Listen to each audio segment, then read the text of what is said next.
Hello guys, मैं Dilip Pandey, founder of Pandey classes Durgapur. मैं आपका स्वागत करता हूं और इस क्लास में हम लोग सीखने जा रहे हैं त्रिकोणमिति क्या है, त्रिकोणोमेट्री क्या है, त्रिकोणमिति क्या है, इसके बारे में बात करेंगे। त्रिकोणोमेट्री, जिसका हिंदी मतलब होता है त्रिकोणमिति, ये जो है एक मैथमेटिक्स का ब्रांच है जिसमें हम लोग कोण और जो साइड्स है, जो एंगल और साइड्स है, उसका रिलेशन के बारे में पढ़ते हैं। इसको सबसे पहले इंट्रोड्यूस किया था हिपार्गस नामक पर्सन, आज से 2200 साल पहले जो है, 2200 साल पहले आज से जो है हिपार्गस नामक पर्सन ने इसे इंट्रोड्यूस किया था, इसे डेवलप किया था और इसीलिए उन्हें फादर ऑफ त्रिकोणमिति बोलते हैं, हम लोग फादर ऑफ ट्रिग्नोमेट्री बोलते हैं। इसके बाद हमारे इंडिया के एक ग्रेट मैथमेटिशियन हुए जिनका नाम था आर्यभट्ट, और आर्यभट्ट जो है साइन का खोज किए, साइन के बारे में समझाएं और हमें ये बताएं कि कैसे इसकी सहायता से जो है मतलब जो आपका क्या बोलेंगे, जो एस्ट्रोनॉमी है, ठीक है, एस्ट्रोनॉमी में कैसे इसका यूज किया जाए उसके बारे में बताए थे। त्रिकोणमिति क्या है समझ में आ गया। अब देखिए, त्रिकोणमिति का यूज होता है त्रिभुज में, ठीक है, किसमें यूज होता है, त्रिभुज में। किस तरह का त्रिभुज सर जी? तो बेसिकली एक right angle triangle, right angle triangle का मतलब है इसका एक कोण 90 डिग्री का हो, ठीक है। जिस त्रिभुज का एक कोण 90 डिग्री का हो उसमें जो है त्रिकोणमिति का यूज ज्यादा होता है। ऐसा नहीं कि बाकी सब ट्राइंगल में नहीं होता, होता है, लेकिन बेसिकली जो हम लोग बेसिक जब शुरू करते हैं तो बेसिक शुरू होता है राइट एंगल ट्राइंगल से। देखिए इसमें कुल जो है इसके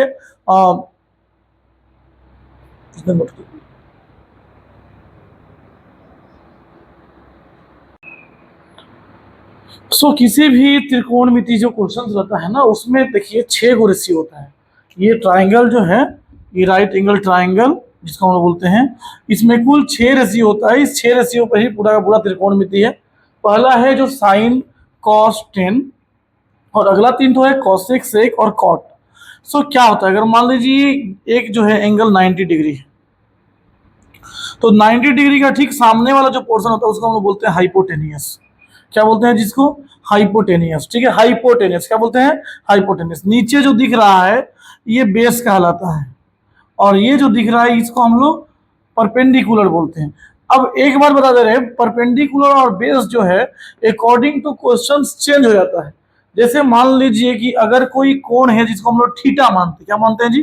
थीटा। अब थीटा अगर इधर दिया हुआ है तो इसका ठीक सामने वाला जो ये परपेंडिकुलर कहलाएगा। मतलब यहाँ पे एक फ्रेज समझा रहे हैं, अगर मान लीजिए थीटा यहाँ गिवन है, तो 90 डिग्री हो गया, तो थीटा अगर यहाँ दिया है, कोण अगर यहाँ दिया, मतलब इसका वैल्यू पूछ रहा है आपसे, अगर इसका वैल्यू पूछता है तो इसका ठीक सामने वाला सर जी परपेंडिकुलर होगा और नीचे वाला बेस हो जाएगा, ठीक है। लेकिन अगर मान लीजिए क्वेश्चंस में हमें यहाँ वाला पूछे, ये वाला हिस्सा पूछे, ठीक है, तो अगर ये पूछता है तो देन मेरा परपेंडिकुलर नीचे हो जाएगा और बेस मेरा ये इस ऊपर हो जाएगा, और ये हाइपोटेनियस ये ऑलवेज रहेगा, ठीक है। तो ये समझ में आया कि हाइपोटेनियस, परपेंडिकुलर, बेस किसको बोलते हैं, कब बेस और परपेंडिकुलर में चेंजेस आता है, ये क्लियर हो गया। अब देखिए जो है इसको लेकर एक फॉर्मूला है, इसको सॉल्व करने का एक फॉर्मूला है, ठीक है। एक नहीं कई सारे फॉर्मूला है, पर हम लोग को जो अच्छा लगता है हम उसी पे यूज करते हैं। तो साइन कॉस टेन को लेकर काम करेंगे, बाकी साइन का उल्टा कॉसेक होता है, ठीक है। ये जो कॉसेक जो होता है ना, ये साइन का उल्टा होता है, ठीक है। कॉस जो है सेक का उल्टा होता है, ठीक है, और टेन जो है वो कॉट का उल्टा होता है। तो मतलब अगर इन तीनों को हम अच्छे समझ गए तो बस इसको पलट देंगे तो ये हो जाएगा। समझ में आया? जैसे देखिए इसका फॉर्मूला है क्या, तो फॉर्मूला है सर जी पाकिस्तान, ठीक है, पाकिस्तान भूखा प्यासा, ठीक है, और नीचे में लिखेंगे बाबू हिंदुस्तान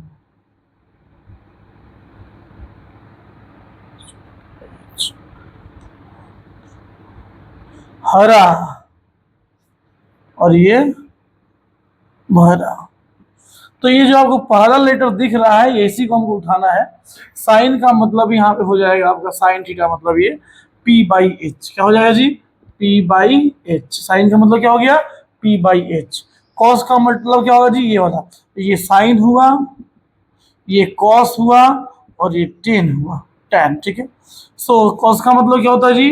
तो कॉस का मतलब होगा सर जी B/H, ठीक है। और टेन का मतलब क्या होता है जी? टेन का मतलब तो सर जी P/B। तो ये P/H, B/H और P/B क्या है समझ में आया? जब भी किसी क्वेश्चन को सोल्व करना है बस भाई इसको याद रखना है, पाकिस्तान जो है भूखा प्यासा है, अभियो है, आगे भी रहेगा। मोदी जी ऐसा करिए दिए हैं। हाँ, हिंदुस्तान क्या है जी, हिंदुस्तान जो है हमारा, हिंदुस्तान जो है, ठीक है, हरा है और भरा है। कुछ लोग इसको बोलते हैं पंडित बद्री प्रसाद हर हर भोले, ठीक है, हर हर बोले, तो उससे भी हो जाएगा। एगो हिंदियों में होता है, हिंदी में होता है वो लाल बटा कक्का है, लाल बटा कक्का, ठीक है। तो इससे भी होता है लम बटा कर्ण, आधार बटा कर्ण और लम बटा आधार, इससे भी बन जाएगा, ठीक है, sine cos tan.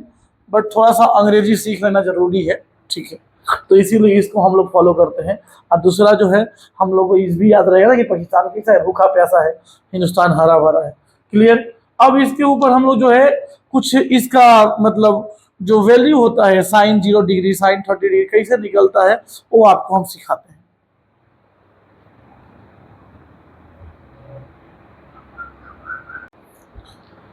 So guys, ratio कैसे निकालते हैं हम लोग जो है, मतलब पता कैसे चलेगा कि साइन 0 का वैल्यू कितना है, साइन 30 का वैल्यू कितना है, कॉस का वैल्यू कितना है, टेन का वैल्यू कितना है।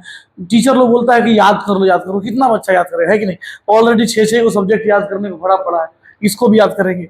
सो हम लोग समझते हैं इजी तरीका में इसको कैसे करेंगे, मतलब अगर याद नहीं भी होता है तो कैसे इसको सॉल्व करेंगे। तो देखिए भाई, यहाँ पे कौ डिग्री दिया है, 0, 30, 45, 60, 90। इसके अलावा भी डिग्री होता है, बट ये मेन है, ठीक है, इसको पहले सीखना है। ये सीख लेंगे बेसिक, तो एडवांस हम आपको वीडियो में सिखा देंगे, लेकिन पहले बेसिक सीखते हैं।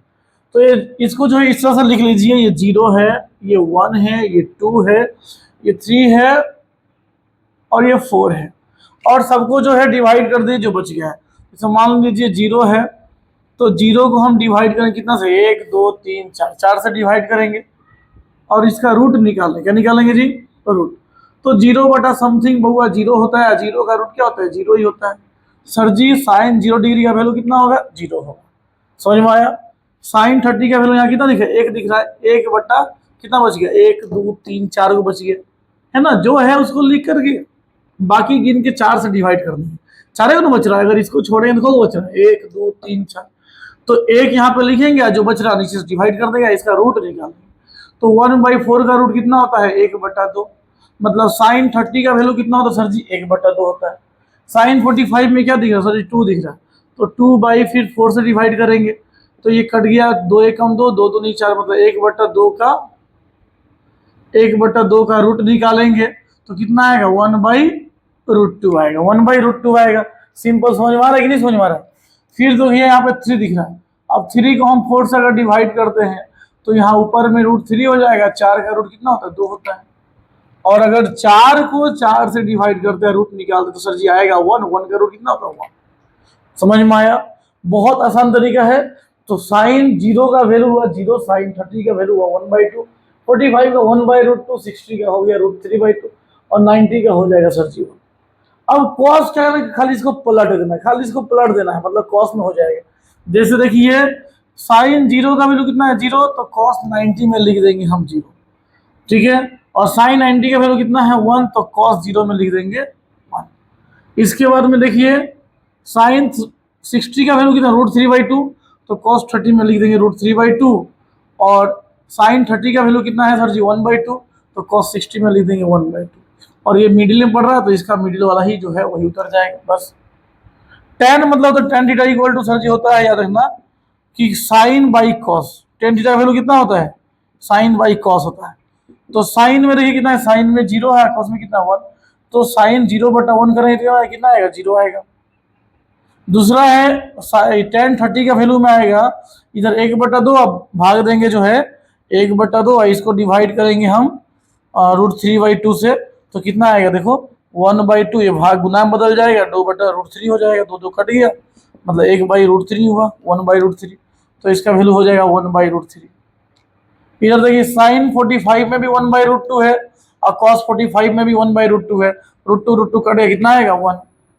इधर में भाग देंगे, 2 2 कट जाएगा, तो कितना बचेगा, √3 बचेगा। और यहाँ देखिए 1/0 इक्वल टू क्या होता है सर जी, इन्फिनिटी होता है। इन्फिनिटी मतलब कितना दिखे यहाँ पे, 1/0 है, तो इसलिए इसका वैल्यू इन्फिनिटी हो गया। अब ठीक इसको पलट देंगे तो मेरा आ जाएगा क्या, कॉट आ जाएगा। टेन को पलट देने से क्या आता है, कॉट। तो tan अगर 0 डिग्री बराबर 0 है, मतलब ये 0/1 है तभी तो कॉट बाबू हो जाएगा 1/0, मतलब कि हो जाएगा सर जी इन्फिनेटिव। तो कॉट 0 का वैल्यू कितना आया? इन्फिनेटिव। अब देखिए tan 30 का वैल्यू 1/√3 है, तो कॉट 30 का वैल्यू कितना होगा जी? पलटेंगे तो √3। tan 45 का वैल्यू है 1 है, कॉट 45 का भी वैल्यू कितना होगा? 1 ही होगा। tan 60 का वैल्यू √3 है, तो कॉट 60 का वैल्यू कितना होता है? 1/√3। और इधर सर जी 1/0, तो इधर क्या हो जाएगा? पलट देंगे 0/1। समझ में आया? बहुत आसान थे निकालना। इसके बाद में हमको निकालना है सेक। क्या निकालना है जी? Sec theta. सेक थीटा कैसे निकलता है बउआ? तो सेक थीटा निकालने का फॉर्मूला भी वही है। सेक जो है कॉस का उल्टा होता है, ठीक है। सेक किसका उल्टा होता है? कॉस का उल्टा। तो यहाँ पे देखिए, यहाँ पे दिया है कॉस 0 में 1, ठीक है, तो यहाँ पे लिख देंगे सेक में 1, क्योंकि 1/1 का तो उल्टा 1 होता है। इसके बाद इधर में दिया देखिए √3/2, तो यहाँ पे हो जाएगा 2/√3। इधर में दिया है 1/√2, तो इधर हो जाएगा 2 सिर्फ √2। इधर 1/2, तो यहाँ पे हो जाएगा 2, पलट देंगे, ठीक है। देखिए सेक का मतलब होता है 1/cos, ठीक है। अब देखिए यहाँ पे 0 है, तो यहाँ पे क्या हो जाएगा? इन्फिनेटिव। 1/cos मतलब 0, मतलब यहाँ वो इन्फिनेटिव, ये 1/0 हो जाएगा इसलिए। और लास्ट बच गया एक तो कॉसेक। कॉसेक क्या होगा ये आप लोग, कॉसेक का वैल्यू क्या होगा ये आप लोग बताइए, ठीक है। समझ में आया? तो इसको इस तरह से हम लोग याद करेंगे। हालांकि कॉसेक का मतलब होता है सर जी, याद रखना, कॉसेक मतलब होता है 1/sin। अब जैसे हम सेक का किए वैसे आप लोग कॉसेक करके मेरे को बताइए कमेंट सेक्शन में क्या आ रहा है आंसर। और इसके बाद जो है हम इसका कुछ बेसिक्स मैथ करेंगे, और फिर धीरे धीरे धीरे धीरे इसका एडवांस में चलेंगे। तो मिलते हैं अगले क्लास में। जय श्री राम।